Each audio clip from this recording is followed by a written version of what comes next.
The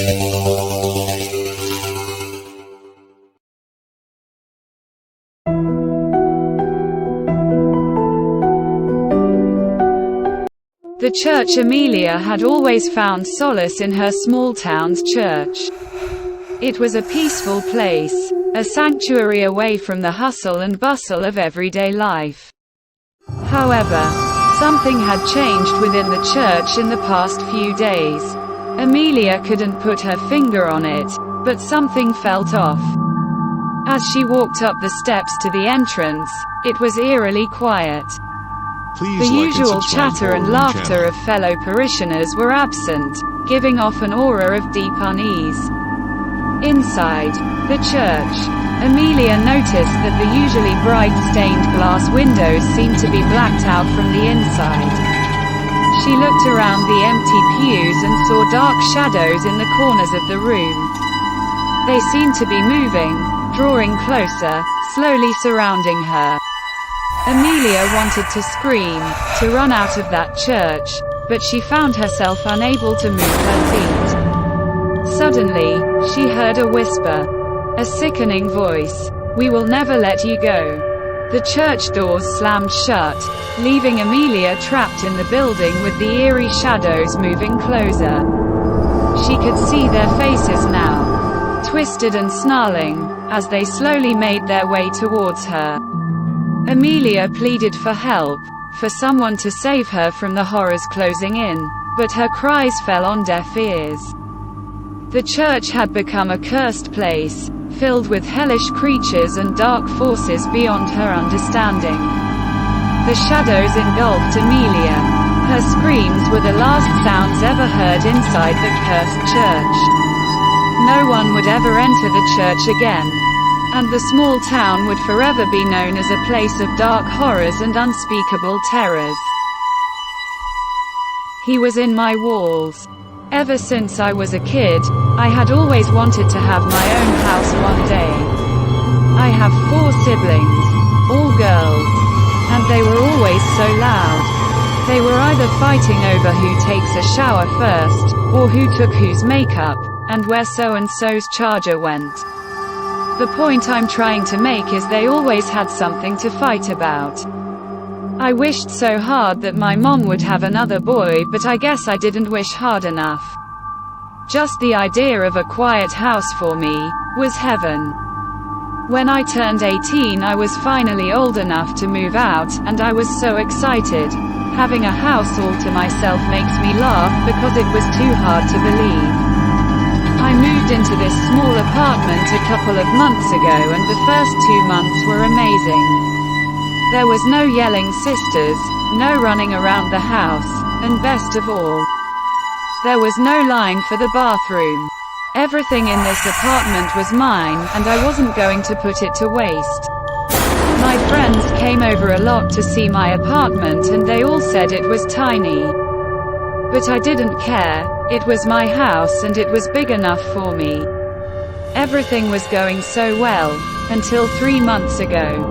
I don't know why or how, but I've been hearing things coming from around my apartment, whether it's things shifting around or just tiny things being out of place. My things were never in the place I left them last. I tried setting it aside, telling myself that I probably moved that myself and just forgot, or I've always had a bad memory so I most likely moved that. I always tried to convince myself that it was me moving the things. But it got so bad that I couldn't blame myself anymore. One night while I was about to go to bed, I heard a noise coming from my living room. I quickly got up to look but didn't see anything. I shook my head and went back to my room, making sure I shut the door behind me, and laid back down. I couldn't fall asleep, so I just stared at the roof, hoping it was enough for me to pass out. After looking at the roof for a good 30 minutes, I finally passed out. I got up in the morning with the biggest migraine. I went onto my phone to send my daily, "Good morning," text, and that's when I saw it. When I opened my phone, I was on the Photos app. I don't remember coming on here. I I said to myself. I go through my gallery and there I see a photo I don't remember taking. There was a picture of me sleeping. I live alone. I know I live alone. So why is there a photo of me sleeping? I jump out of bed and scan my room just to find no one in sight. I call my mom and quickly tell her what I just saw. She got into her car as quick as she could and drove to my apartment. I packed all I needed and got in the car and drove back to her house. I was not going to take my chances and stay in that house any longer. There could have been someone in my house and who knows what they could have done to me. We finally arrived to my childhood home and I went inside to unpack. When I was in the car with my mom, I had already called the police and filled them in on the situation. Later that day I got a call from the police station. I was told to come down and so I did. When I got there, I saw a man in handcuffs glaring at me. I turned to go to the front desk. I was called down here. I said to the lady at the desk, "Yes. We wanted to tell you that we found the person whom was in your house." I was shocked, after hearing all of those things moving in my house. I needed to see who it was that was coming into my apartment every night. She walked me over to the man. "This man right here," she says. I look at him.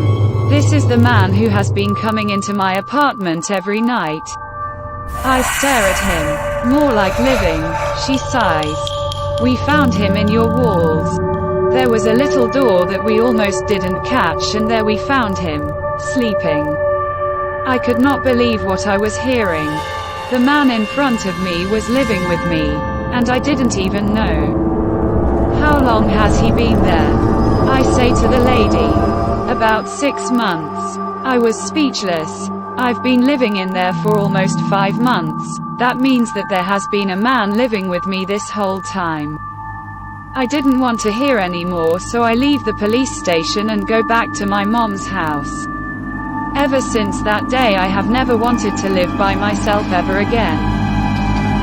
I don't go outside anymore. My family always acted wired around me. I never knew why they were always stricter with me more than with my sister and brother. They would never allow me outside. I wasn't even allowed near my sister or brother. I only knew they existed through old family photos. One night I couldn't take it anymore, so I broke the door off its hinge. This is very normal for me, so I didn't think anything of it. Suddenly I saw a big shadow and a growl. I thought my family was in danger. I ran into the living room and saw blood everywhere. A teenager huddled in the center of the room. There were bodies hanging from the wall. I hear the police coming and pass out. Fast forward 3 years. My sister, the teenager, is in a mental institution getting help. She tried telling police I committed the murder.